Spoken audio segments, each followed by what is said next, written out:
Ya silakan Jeff. Shalom, selamat malam Kak Elia. Ya malam, silakan Pak. Izin Kak, saya mau bertanya ini eh, tentang kematian darah dan daging ini kan di dalam Korintus eh, 1 Korintus 15 ayat 50 ini kan darah dan daging ini tidak diterima di dalam kerajaan Allah. Sedangkan Elia dan Hanok ini pada saat itu tidak mengalami kematian. Apakah tubuh apakah yang mereka pakai buat naik ke dalam kerajaan Allah itu? Ya. Henok dan Elia kan bukan ke surga, Pak. Mereka kan ke Firdaus. Belum ada orang yang ke surga. Surga itu belum ada, nanti surga itu. Dan Henok dan Elia pun nanti akan turun lagi. Mereka akan mati di dalam Wahyu 11 mengenai dua saksi Allah. Kedua kaki zaitun di hadapan Tuhan semesta alam. Jadi di mana Henok dan Elia sekarang? Ya mereka dipersiapkan di suatu tempat, kita nggak tahu di mana. Thank you Sky. Gitu ya. Jadi jangan bilang Henok dan Elia itu diangkat lalu mereka enggak. Mereka harus mati. Di dalam argumentasi Rasul Paulus dalam 1 Korintus 15, kita baca ya tentang kebangkitan tubuh tadi ya. Bentar ya, saya baca ya. Itu kan dikatakan bahwa yang binasa ini harus digantikan demi yang tidak dapat binasa. Agar apa? Agar kita memperoleh tubuh kebangkitan sama seperti Kristus yang mulia. Makanya orang Kristen tuh jangan takut mati. Karena bagi orang yang di luar Kristus, kematian adalah sebuah penderitaan. Tapi bagi orang Kristen, kematian itu adalah awal pintu masuknya kita kepada kehidupan kekal yang Tuhan janjikan di dalam sabdanya. Bentar ya. Jadi orang Kristen jangan takut mati. Bentar ya, kita 1 Korintus 15. Nah, ini dikatakan Rasul Paulus dalam mulai dari ayat 52. Dalam sekejap mata, pada waktu bunyi nafiri yang terakhir, sebab nafiri akan berbunyi dan orang-orang mati akan dibangkitkan dalam keadaan yang tidak dapat binasa dan kita semua akan diubah. Karena yang dapat binasa ini harus mengenakan yang tidak dapat binasa, dan yang dapat mati ini harus mengenakan yang tidak dapat mati. Sesudah yang dapat binasa ini mengenakan yang tidak dapat binasa, dan yang dapat mati ini mengenakan yang tidak dapat mati, akan digenapi firman yang tertulis, maut telah ditelan di dalam kemenangan. Artinya apa? Semua orang harus mengalami kematian. Gak ada orang yang tidak mengalami kematian. Semua harus mati. Semuanya harus meninggalkan tubuh yang punya darah dan daging ini yang dalam keadaan berdosa demi tubuh yang mulia seperti tubuh Tuhan Yesus ketika dia bangkit. Makanya dari pengajaran ini kita bisa percaya bahwa Henok dan Elia itu tidak di sorga sekarang. Mereka sedang di suatu tempat yang memang Allah persiapkan secara khusus untuk apa? Untuk kedatangan di akhir zaman dalam Wahyu 11 mengenai dua saksi Allah. Henok mewakili perjanjian lama, Elia mewakili para nabi. Jadi mereka akan mati lagi nanti. Tuhan Yesus saja mati, masa kita nggak mati? Gitu. Ya, Ya, jadi saya tidak bertanya, disuruh. ya, saya bertanya itu karena yang pertama naik ke surga dengan tubuh kemuliaan kan Tuhan Yesus sendiri, sedangkan Elia dan Betul. Henok ini. Makanya saya bertanya tentang itu. Terima kasih buat jawabannya Kak Elia, sangat Ya, luar biasa. Tuhan Yesus memberkati. ya Tuhan berkata ya. Jadi enggak itu ya. Nanti dalam pandangan eskatologi kekristenan sekalipun berbeda-beda, memang ada berbeda pendapat dalam hal itu. Tapi saya percaya Henok dan Elia itu pasti mati lagi. Karena mereka dua saksi Allah. Silakan Hans.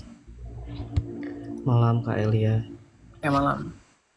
Kak, sorry cuma mau tanya berkaitan dengan ketetapan juga sih tadi. Jadi kan gimana ya? Jadi kan Tuhan berkaitan dengan Yudas, Kak, Yudas Iskariot. Yudas Iskariot kan dinubuatkan untuk pada akhirnya menjual Yesus Kristus. Dan apakah, jadi pertanyaannya intinya tuh, apakah Yudas ini diciptakan Tuhan untuk melakukan itu, atau bagaimana Kak menurut Kakak?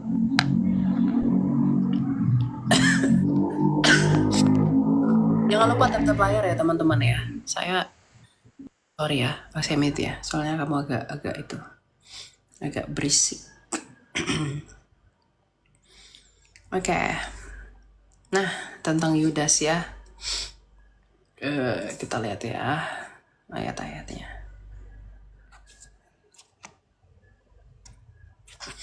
Nah, Yudas Iskariot kan sudah dinubuatkan. Lalu apakah Yudas Iskariot itu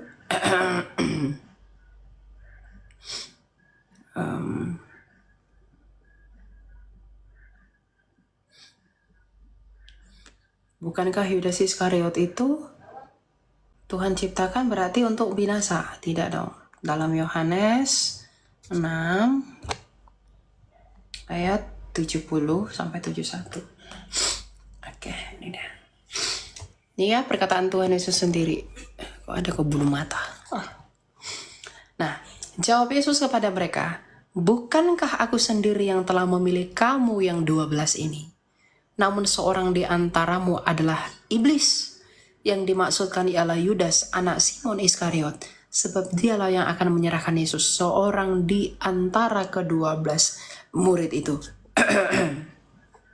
Jadi, dalam hal ini begini. Yudas kan sudah dinubuatkan akan memberontak kepada Yesus dan akan menjual Yesus. Dengan 30 keping perak aku akan diserahkan. Itu nubuatan. Nah, apakah berarti Tuhan itu yang memprogram Yudas untuk melakukan kejahatan itu? Tidak. Yudas itu dengan keinginan hatinya menjual Yesus. Karena dia kecewa sama Yesus, maka kejahatannya itu membuat dia menjual Yesus. Jadi, Yudas itu mengkhianati Yesus itu bahkan bukan karena Tuhan memprogram Yudas untuk mengkhianati Yesus. Tapi Kak, sudah dinubuatkan. Kamu harus mengerti nubuatan itu apa. Nubuatan itu Tuhan tahu apa yang terjadi, tapi bukan Tuhan yang menjadi penyebab kejadian itu. Misalnya begini, Tuhan tahu besok kamu akan memukul orang, dan kamu besok harus mukul orang.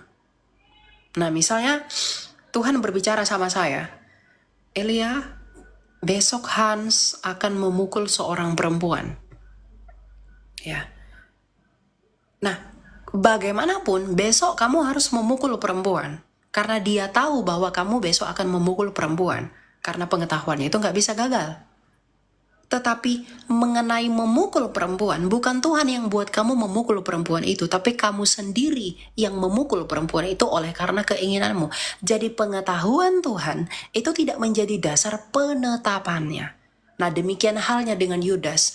Tuhan tahu bahwa Mesias yang akan mati nanti itu akan dikhianati oleh muridnya. Maka Tuhan mewahyukan pengetahuannya itu kepada para nabi untuk dituliskan dalam kitab suci dalam rangka mengidentifikasi siapakah Mesias yang sejati itu melalui pengkhianatan yang dimaksudkan di dalam kitab suci sebagai nubuatan yang Tuhan berikan melalui para nabi. Jadi Tuhan nubuatkan bahwa nanti ada yang menganiaya, bahwa nanti ada yang akan menjual Mesias itu sebagai bukti pengetahuan Tuhan atas apa yang terjadi. Bukan dengan demikian ia yang menjadi pelaku atas kejadian itu. Gitu ya. Jadi apakah Yudas memang Tuhan sudah tetapkan untuk binasa? Apakah Yudas memang Tuhan ciptakan untuk binasa, untuk menjual Yesus agar dia mati? Tidak. Tuhan tahu bahwa Yudas akan mengkhianati Yesus, maka Tuhan nubuatkan itu di perjanjian lama. Tapi bukan Tuhan yang membuat Yudas untuk mengkhianati Yesus, karena Yudas sendiri oleh keinginannya yang mau menjual dan mengkhianati Yesus. Gitu, brother. Ya? Oke, thank you Kak. Kok boleh satu lagi Kak? Ya, silakan. Tadi masih kurang jelas di bagian saya percaya kalau Tuhan bukan yang menyabut nyawa, tapi bagaimana dan orang itu mati karena dosa. Tapi bagaimana dengan kita yang sudah percaya pada Tuhan dan dosa kita sudah dihapuskan dan kita tetap mati? Saya udah konteksnya bilang seperti tadi. mereka. Kan saya tadi udah bilang dalam 1 Korintus 15. Gimana kita yang sudah percaya? Kenapa kita harus tetap mati? Justru kita harus mati agar tubuh kita ini digantikan. Tubuh kamu ini nggak cocok ekosistem surga, bro. Tubuh dan darah itu tidak masuk dalam kerajaan surga. Maka tubuh kamu perlu disesuaikan dengan ekosistem surga, yaitu tubuh seperti Tuhan Yesus. Tubuh kamu ini penuh dosa. Masa penuh dosa bisa pergi ke surga yang tidak ada dosa?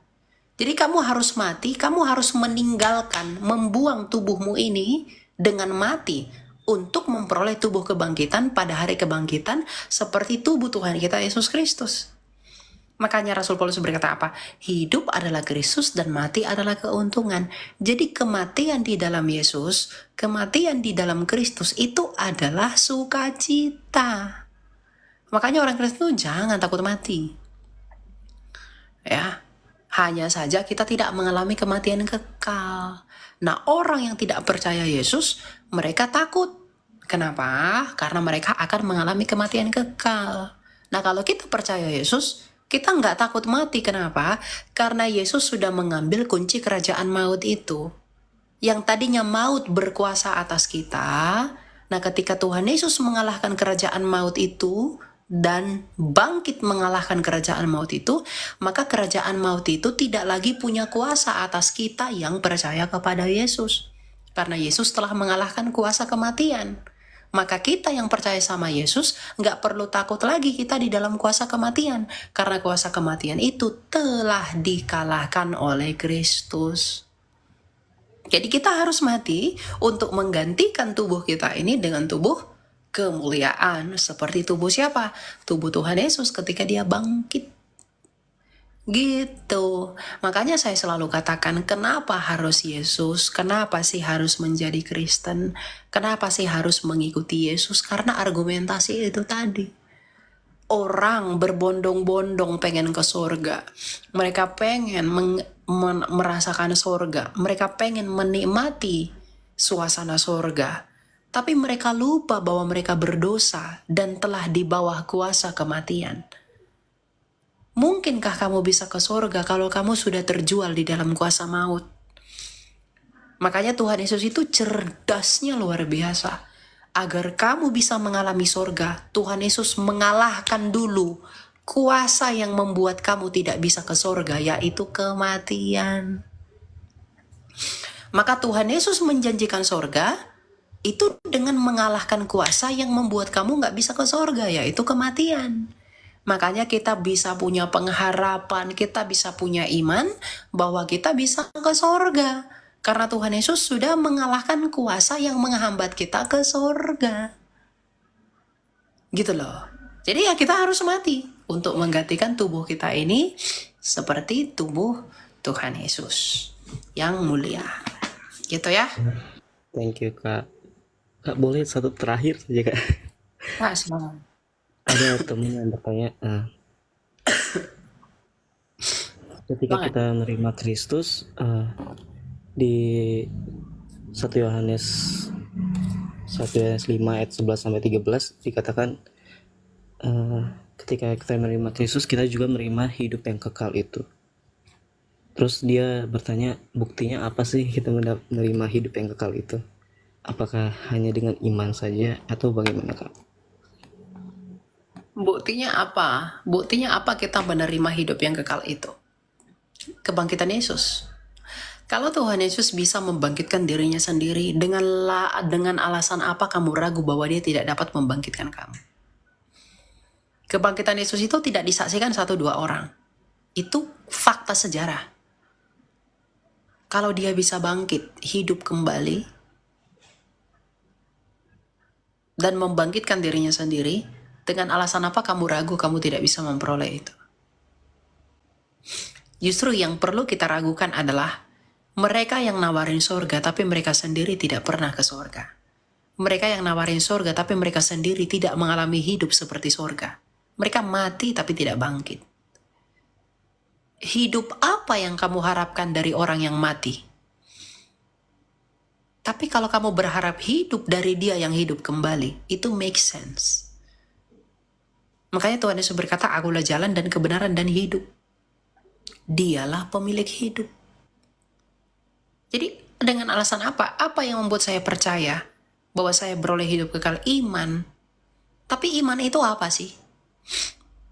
Iman itu adalah dasar dari segala sesuatu yang kita harapkan. Dan bukti dari segala sesuatu yang tidak kita lihat. Ingat, bukti dari segala sesuatu yang tidak kita lihat.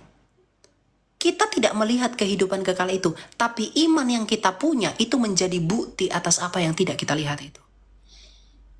Kenapa? Karena yang melandasi iman itu dilihat mata, yaitu kebangkitan Yesus. Jadi kita itu nggak beriman bodoh. Kita itu beriman apa yang pernah terjadi. Jadi iman itu bukti dari apa yang tidak kita lihat.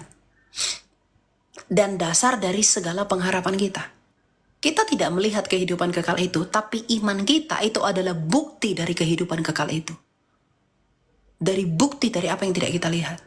Tetapi kalau meskipun demikian, iman kita itu dilandasi bukan oleh dongeng, tapi oleh peristiwa yang benar-benar terjadi. Jadi, kenapa kamu ragu? Kenapa kita tidak bisa percaya? Kamu percaya bumi ini bulat, tapi kamu sendiri pernahkah melihat bentuk bumi ini secara langsung? Oh, iya kan Elia, ada kan penelitiannya, kan ada buktinya bumi ini bulat. Misalnya apa? Oh, catatan-catatan NASA, bumi ini bulat, foto-fotonya mengikut teori gravitasi dan lain-lain. Kalau kamu bisa percaya dengan fakta tanpa melihat, kenapa kamu tidak bisa percaya kebangkitan Yesus tanpa melihat dengan fakta sejarah yang ada? Gitu. Jadi sesimpel itu sih sebenarnya, nggak ribet. Oh iya Kak, thank you Kak. Tuhan berkati.